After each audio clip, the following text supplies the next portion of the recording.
तो चलिए दोस्तों शुरू करते हैं, लेकिन शुरू करने से पहले आपको मैं 2-3 बातें बता देता हूँ, बहुत इंपॉर्टेंट है, उसको सुन के जाना, स्किप मत करना, ठीक है, नहीं तो आगे जाके पछताओगे, ठीक है। तो सबसे पहले इस वीडियो के अंतर्गत मैं जितने भी क्वेश्चन कराने वाला हूँ, जितने भी क्वेश्चन कराऊंगा वो सारे के सारे क्वेश्चन अपने एनसीईआरटी और आरबीएससी के बुक के पीछे के वस्तुनिष्ठ प्रश्न और बीच में जो भी इंपॉर्टेंट क्वेश्चन पूछे गए हैं वो सारे क्वेश्चन मैंने शामिल किए हैं, क्योंकि राजस्थान की कोई सी भी एग्जाम हो जिसके अंतर्गत राजस्थान की जीके पूछे जाती है, चाहे वो आर्ट एंड कल्चर हो, चाहे वो ज्योग्राफी हो, चाहे वो हिस्ट्री हो, ठीक है, कोई सा भी हो, चाहे पॉलिटी हो, सभी के सभी जितने भी राजस्थान जीके के क्वेश्चन हैं उसमें से जितने भी अगर 100% क्वेश्चन 100 के 100 क्वेश्चन अगर राजस्थान जीके के आते हैं वहाँ पर, तो 95% क्वेश्चन इसी से मिल जाते हैं। पिछली रीट के एग्जाम में भी 30 में से 29 क्वेश्चन अपने इसी बुक में से मिल गए थे, ठीक है। तो राजस्थान की जो 6 से 12 तक बुक चलती है उन सभी के जो वस्तुनिष्ठ प्रश्न हैं वो मैं इसी चैनल पर कराने वाला हूं, ठीक है। पिछले 3 से 4 वीडियो मैंने बना दिए हैं जिनमें अपने लगभग 4 से 5 या 6-7 चैप्टर क्लियर कर चुके हैं। इसके बाद में अगले चैप्टर चालू कर रखा हूँ। इस वीडियो के अंतर्गत मैं आपको मोस्ट इंपॉर्टेंट जो भी मोस्ट इंपॉर्टेंट क्या अपने राजस्थान जो आरबीएससी और एनसीईआरटी बुक में जितने भी क्वेश्चन हैं उन सबको सॉल्व कराने वाला हूं। आप तो बस इनको पढ़ के चल जाना। आने वाली सीईटी जो ग्रेजुएशन एग्जाम है उसमें भी आपके पूरे के पूरे क्वेश्चन सही हो जाएंगे। राजस्थान जीके के 40% तो आप यहीं से कवर कर लोगे, ठीक है। तो सबसे पहले और बाकी की 10+2 एग्जाम है, सुपरवाइजर एग्जाम है, पटवारी एग्जाम है, आरएस एग्जाम है, इन सब में इंपॉर्टेंट होने वाला है, क्योंकि सभी में राजस्थान जीके आती है और सभी में राजस्थान जीके आती है, तो 95% राजस्थान जीके के क्वेश्चन यहीं से हो जाएंगे। तो इस वीडियो के अंतर्गत अपन स्टार्ट करते हैं बिना किसी देरी के। चैनल को सब्सक्राइब नहीं किया तो चैनल को सब्सक्राइब कर दो और वीडियो को लाइक कर दो। चलो शुरू करते हैं। पहला क्वेश्चन, राजस्थान में प्रथम सूती वस्त्र मिल द कृष्णा मिल्स लिमिटेड स्थापना कहाँ की गई। देखो पहला ही क्वेश्चन ऐसा है जो कि राजस्थान की लगभग 10 बार रिपीट हो चुका है, 10 बार आरएसएसबी और जो आरपीएससी बोर्ड है उसने पूछ चुका है। तो सबसे पहला क्वेश्चन तो यही बनता है कि प्रथम सूती वस्त्र मिल कौन सी थी, तो द कृष्णा मिल्स लिमिटेड। फिर दूसरा क्वेश्चन बनता है कि इसकी स्थापना कहाँ पे की गई, तो इसकी स्थापना की गई थी कहाँ पर, ब्यावर में। कहाँ पर की गई थी, ब्यावर में। अभी तो नया जिला बन चुका है, वैसे पहले अजमेर था। तो ब्यावर में सबसे पहला सूती वस्त्र मिल द कृष्णा मिल की स्थापना की गई थी। अब देखो एक क्वेश्चन और बनता है कि ये दो कृष्णा मिल है ना, इसकी स्थापना कब की गई थी, सन भी पूछा हुआ है, तो 1889 में इसकी स्थापना की गई थी, ठीक है। तीनों क्वेश्चन बहुत बार एग्जाम में पूछे गए हैं।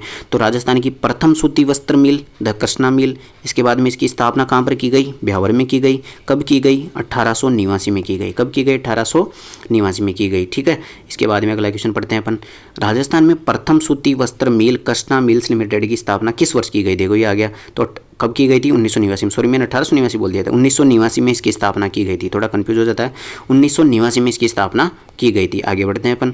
अगला क्वेश्चन है, राज्य स्तरीय निर्यात पुरस्कार योजना के तहत कितने श्रेष्ठ निर्यातकों को पुरस्कृत किया गया है, तो कितने को, 35 श्रेष्ठ निर्यातकों को पुरस्कृत किया गया है, ठीक है। ऐसे क्वेश्चन पूछ लें तो आधे से जनता तो बाहर वहीं से हो जाएगी। क्वेश्चन नंबर 4, राज्य सरकार में कृषि प्रसंस्करण, कृषि व्यवसाय, कृषि निर्यात प्रोत्साहन हेतु किस नीति का निर्माण किया गया है, तो 2019 नीति के तहत कृषि कुल मिलाकर के यहाँ पर एग्जाम में यही पूछा जाता है कि कृषि प्रसंस्करण नीति कब की है, तो 2019 की है। कब की है, 2019 की है। इसके बाद में अगला क्वेश्चन है, वह व्यापार जो एक देश से अन्य देशों के साथ किया जाता है वह किस प्रकार का व्यापार होता है। एक देश से बहुत सारे देशों के बीच में करेंगे तो अंतर्राष्ट्रीय है, ठीक है, कोई बड़ा क्वेश्चन नहीं था। इसके बाद में वह व्यापार जो एक राज्य और अन्य राज्यों के बीच में किया जाएगा तो अंतर्राज्यीय, ठीक है, ये क्वेश्चन तो नहीं पूछा जाएगा। अगला है, वस्त्र नगरी के नाम से कौन सा जिला है। भाई वैसे तो ये नॉर्मल क्वेश्चन हो गया है, लेकिन ये एग्जाम में बहुत ज़्यादा पूछा चुका है। तो वस्त्र नगरी कौन सी को, भीलवाड़ा को वस्त्र नगरी के नाम से कहा जाता है। वस्त्र को टेक्सटाइल भी कहते हैं, तो टेक्सटाइल नगरी भी इसी को कहा जाता है, ठीक है। तो टेक्सटाइल नगरी हो चाहे वस्त्र नगरी हो, कौन सा हो जाएगा, भीलवाड़ा हो जाएगा, ठीक है। अगला क्वेश्चन, राज्य में दूसरा बड़ा कृषि आधारित उद्योग कौन सा है, तो राज्य में दूसरा बड़ा कृषि आधारित उद्योग कौन सा है, बताओ। भाई आपको इतना ही आ रहा है ना, इंटेलिजेंट बन रहे हो, चलो बताओ राजस्थान का दूसरा सबसे बड़ा कृषि आधारित उद्योग कौन सा है, तो चीनी। कौन सा है, चीनी। पहला तो कौन सा है, सूती वस्त्र मिल। सूती वस्त्र जो उद्योग है वह सबसे बड़ा कृषि आधारित उद्योग है। क्यों, क्योंकि इसमें काम आती है कपास। क्या काम आती है, कपास। और जो चीनी उद्योग है इसमें क्या काम आता है, गन्ना, ठीक है। दोनों के दोनों खेती से प्राप्त होते हैं, कृषि से प्राप्त होते हैं। तो कृषि आधारित सबसे बड़ा उद्योग तो हो गया कौन सा, सूती वस्त्र उद्योग। और दूसरा सबसे बड़ा कौन सा हो गया, चीनी उद्योग, ठीक है। इसके बाद में अब पढ़ते हैं अगला, राजस्थान में प्रमुख शासक। अब ये देखो ये यहाँ से इतना इंपॉर्टेंट होने वाला है। राजस्थान के जो इतने बड़े राजवंश है यार, मेवाड़ वंश पढ़ो, राठौड़ वंश पढ़ो, इसके बाद में कछुआ वंश पढ़ो, फिर चौहान वंश पढ़ो, और भी छोटे मोटे और वंश पढ़ो, हाड़ौती के सबके वंश पढ़ो, बूंदी के सबके वंश पढ़ो। तो इनमें क्या है, कंफ्यूज हो जाता है भाई क्या पूछेगा और क्या नहीं पूछेगा, कौन से का पूछेगा। तो अपन क्या कर लेते हैं, एनसीईआरटी और आरबीएससी के जितने भी क्वेश्चन हैं उन सबको पढ़ लेते हैं, उनसे बाहर तो क्या जाएगा, ठीक है। तो अपन सबसे पहले शुरू करते हैं पहला क्वेश्चन राजस्थान के प्रमुख शासकों का। ठीक है, पहला क्वेश्चन है, किस मुगल बादशाह ने जसवंत सिंह को महाराजा की उपाधि प्रदान की थी? ये लो भाई साहब, पहला ही क्वेश्चन इतना घातक है कि वहीं पर लोग बाहर हो जाएंगे। तो किस मुगल बादशाह ने जसवंत सिंह को महाराजा की उपाधि प्रदान की थी? शाहजहाँ ने। किसने? शाहजहाँ के काल में ही जसवंत सिंह समकालीन था, मतलब शाहजहाँ के टाइम पे ही जसवंत सिंह को महाराजा की उपाधि प्रदान की गई थी। शाहजहाँ ने खुद ने प्रदान की थी जसवंत सिंह को। ठीक है, अगला क्वेश्चन है, मिर्जा राजा जयसिंह कहाँ का शासक है? जयपुर का। के काल में 1662 में बिहारी सतसई लिखी गई थी, उसके लेखक कौन है? तो बिहारी सतसई के लेखक कौन है भैया? बिहारी सतसई रचना का आ गया क्वेश्चन और बहुत ज़्यादा एग्जाम में पूछा जाता है, लेकिन ये ज़्यादा कठिन भी नहीं था। बिहारी सतसई राजकवि बिहारी के द्वारा लिखी गई थी। ठीक है, बिहारी बिहारी याद रख लेना। ठीक है, इसके बाद में अगला क्वेश्चन, राजपुताने का करण किस शासक को कहा जाता है? पूरे राजस्थान का राजपुताने का करण किसको कहा जाता है? तो महाराजा राय सिंह को राजपुताने का करण कहा जाता है। बहुत ज़्यादा इंपॉर्टेंट क्वेश्चन है। इसके बाद में आपको पूछ ले, कलयुग का कर्ण किसको कहा जाता है? कलयुग का कर्ण किसको कहा जाता है?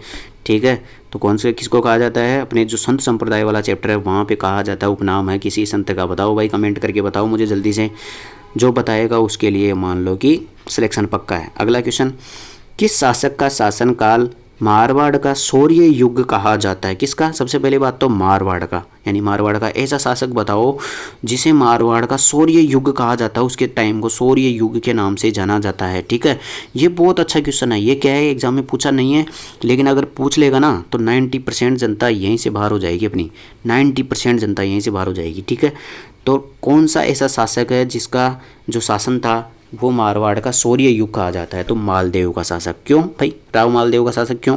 क्योंकि आपको पता है ना, इसने 58 युद्ध लड़े थे और सभी के सभी, इसके पास जब ये राजा बना था तब इसके पास 3 मतलब परगने थे, और इसने इतने युद्ध किए जीत करके 58 परगने कर लिए थे। ठीक है, तो इसके युग को मारवाड़ का शौर्य युग कहा जाता है भाई, बहुत प्रतापी शासक था ये। इसके बाद में अगला क्वेश्चन है, संगीत राज, संगीत मीमांसा, सूड प्रबंध आदि किसकी कृतियां हैं? लो भाई, ये इतनी बार एग्जाम में पूछी है, पूछो मत आप ये मान लो। तो संगीत राज, संगीत मीमांसा, सूड प्रबंध किसकी रचनाएं हैं? बताओ भाई, तो किसकी रचनाएं हैं? किसकी रचनाएं ये बताओ जल्दी। संगीत राज, संगीत मीमांसा, सूड प्रबंध किसकी रचनाएं हैं? महाराणा कुंभा की रचनाएं। महाराणा कुंभा की 10 से 20 रचनाएं पढ़ रखी है अपन ने, लेकिन एग्जाम में कुछ ही है जो बार बार पूछी जा रही है।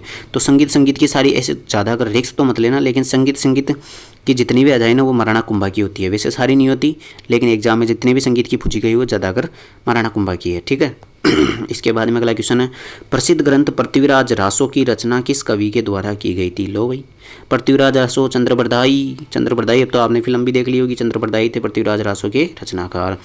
अगला क्वेश्चन है, फारसी इतिहासकारों ने हसमत वाला शासक किस शासक को कहा था? ये बहुत ही ज़्यादा इंपॉर्टेंट क्वेश्चन होने वाला है, ये मान लो कि अगले एग्जाम में छपने वाला है। ठीक है, तो हसमत वाला शासक कहा जाता है मालदेव को, राव मालदेव को। मारवाड़ का जो शासक अभी अपन पढ़ के आए थे ना भाई, मारवाड़ का कौन सा शासक था जिसके शासनकाल को मारवाड़ का शौर्य युग कहा जाता है? तो वो कौन था? मालदेव था, और मालदेव को ही हसमत वाला शासक भी कहा जाता है। ठीक है, हंसते हंसते इसने 3 से 58 परगने कर लिए थे।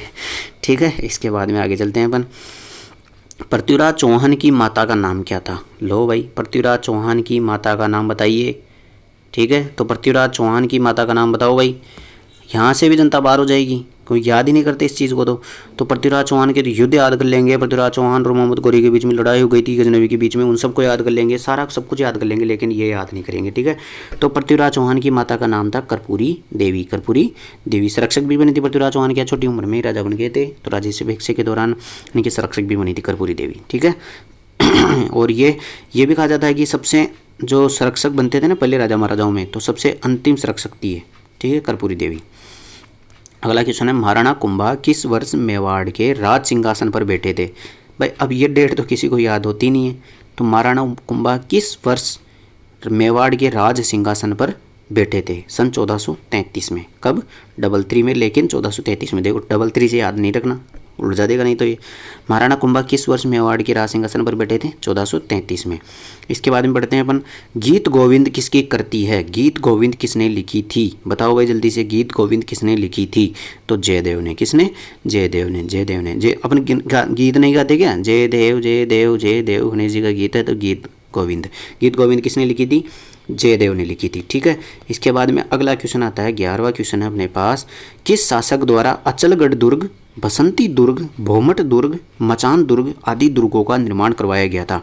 ये तो ये मान लो कि पिछली अभी 2023 की बहुत सारे एग्जाम में पूछ लिया, अचलगढ़ वाला और बसंती दुर्ग वाला। तो ठीक है, अचलगढ़ दुर्ग और बसंती दुर्ग का निर्माण किसने करवाया था? महाराणा कुंभा ने करवाया था। महाराणा कुंभा स्थापत्य कला में बहुत श्रेष्ठ थे। ठीक है, बहुत सारी चीज़ों का निर्माण करवाया महाराणा कुंभा ने। इसके बाद में बात करें अपन क्वेश्चन नंबर 12, रणछोड़ भट्ट द्वारा किस भाषा में राज प्रशस्ति को 25 शिलालेखों पर खुदवाया गया था? अब देखो, सबसे पहले तो रणछोड़ भट्ट है जिसने राज प्रशस्ति पर 25 शिलालेखों पर, देखो राजस्थान की सबसे बड़ी प्रशस्ति है ये राज प्रशस्ति। ठीक है, क्यों? क्योंकि 25 शिलालेखों पर उत्कीर्ण है, 25 पत्थरों पर उत्कीर्ण है। और किसने करवाई थी? रणछोड़ भट्ट ने करवाई थी। ठीक है, लेकिन किस भाषा में करवाई थी ये किसी ने याद भी नहीं किया होगा, कहीं पे पूछा भी नहीं है, ये ध्यान रखना। लेकिन संस्कृत भाषा में। ऐसे तो क्वेश्चन पर नए बन के आते हैं और बोलते हैं भाई बहुत टफ क्वेश्चन बना दिया। अब देखो, सबने पढ़ रखा है, सबसे राजस्थान की सबसे बड़ी प्रशस्ति कौन सी है? राज प्रशस्ति। कितने शिलालेखों पर है? 25 शिलालेखों पर। किसने बनवाई थी? राज सिंह ने बनवाई थी। किसने बनाई थी? रणछोड़ भट्ट ने बनाई थी। लेकिन किसी को ये पता नहीं कि किस भाषा में बनाई गई थी, संस्कृत भाषा में बनाई गई थी। यहीं बाहर हो जाएंगे जनता तो। ठीक है, तो ये हो गया क्वेश्चन अपने शासकों से संबंधित। इसके बाद में आज़ादी का आंदोलन एवं राजस्थान की बात कर लेते हैं अपन। ठीक है, तो अब यहाँ से स्टार्ट करने से पहले मैं कुछ बात बताने वाला हूँ, उसको ध्यान से सुनो। देखो, अपन पढ़ रहे हैं राजस्थान के एनसीईआरटी और आरबीएससी के जो वस्तुनिष्ठ प्रश्न है पिछले, क्योंकि 95% वही क्वेश्चन पूछे जाते हैं राजस्थान जीके के अंतर्गत। तो अब क्या होता है, बच्चे 5-10 मिनट वीडियो देखते हैं, फिर उसके बाद में लास्ट की 5 मिनट नहीं देखते। क्यों?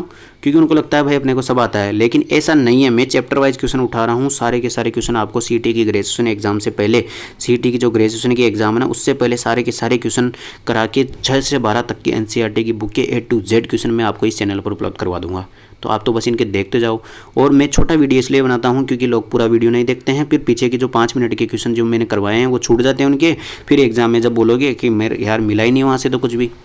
ठीक है, तो पूरा वीडियो देखा करो। पहली बात तो मैं छोटा वीडियो इसलिए बनाता हूँ ताकि पूरा वीडियो देखे तो पूरे क्वेश्चन हो सके उनके पास। ठीक है, मेरा ऐसा कोई लालच नहीं है कि पूरा वीडियो क्यों देखे क्यों नहीं देखे। ठीक है, तो पूरा वीडियो देखोगे तो आपका ही फायदा है। पूरा वीडियो देखा करो, और आपको वीडियो पसंद आया तो वीडियो को लाइक कर दो। चैनल को सबसे पहले सब्सक्राइब करना है आपको। चैनल सब्सक्राइब नहीं करोगे तो आपके अगले वीडियो कैसे पता चलेगा? ठीक है, तो चैनल को सबसे पहले तो सब्सक्राइब कर दो, वीडियो को लाइक कर दो। अब अगले वीडियो के अंतर्गत मैं आपको 4 या 5 चैप्टर बड़ा वीडियो बनाऊंगा, 4 या 5 चैप्टर उसमें कराने वाला हूँ। आज़ादी आंदोलन एवं राजस्थान, जिसमें बीकानेर प्रजामंडल के इनके, अब देखो अपने को पता है राजस्थान हिस्ट्री में राजवंश से ज़्यादा क्वेश्चन तो आगे के 5 चैप्टरों के पूछे जाते हैं। जैसे कि अपने कौन कौन सा हो गया, एक तो हो गया अपना सभ्यता वाला चैप्टर, दूसरा हो गया राजस्थान क्रांति वाला, तीसरा हो गया किसान आंदोलन वाला, चौथा हो गया प्रजामंडल वाला, 5वां हो गया एकीकरण वाला। ये 5 चैप्टरों में से हिस्ट्री के, ये मान लो 95% हिस्ट्री के यहीं से क्वेश्चन आते हैं। तो अब अगले वीडियो इतना इंपॉर्टेंट होने वाला है, इतना इंपॉर्टेंट वाला है क्योंकि राजस्थान हिस्ट्री के एक भी क्वेश्चन गलत नहीं होगा आपका। ठीक है, ठीक है, तो इस वीडियो को आपको लाइक करके जाना, चैनल को सबसे पहले सब्सक्राइब कर देना है। और फिर मेरे वीडियो, मतलब अगर आपने पिछले वीडियो नहीं देखे हैं तो चैनल पर जाओ, पिछले वीडियो देख लो। 4 से 5 वीडियो बना चुका हूँ मैं, उसमें लगभग मेरे 10 से 12 चैप्टर कंप्लीट करा दिए होंगे। अगली वीडियो के अंतर्गत अपन हिस्ट्री के बहुत इंपॉर्टेंट 500 चैप्टर करने वाले हैं। उनके क्वेश्चन जितने भी राजस्थान की जो आरबीएससी और एनसीईआरटी की किताब में हैं वो सारे क्वेश्चन करने वाले हैं। तो वीडियो को सबसे पहले तो लाइक कर दो, चैनल को सब्सक्राइब कर दो। ओके भाई, ज़्यादा टाइम खराब नहीं करूँगा। ठीक है, ठीक है, ओके भाई, चैनल को सब्सक्राइब करके जाना और अगले वीडियो देख लेना जाके। ठीक है भाई।